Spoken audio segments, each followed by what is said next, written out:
Okay, so at this point in time, I'm working the loading procedures with my support hand, and it looks like nobody's having issues.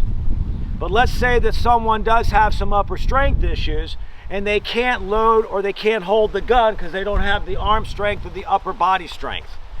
There is nothing wrong with actually loading with your, basically what I call your master grip hand or your gun hand, okay? Which you could be in the overload configuration. Take it out, drop it in, close. Right?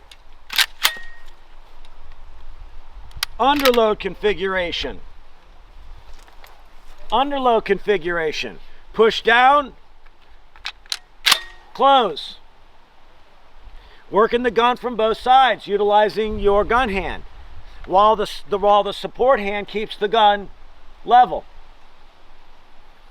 I have a lot of smaller framed females that work the shotgun with their gun hand because they don't have the upper body strength to hold up that weight.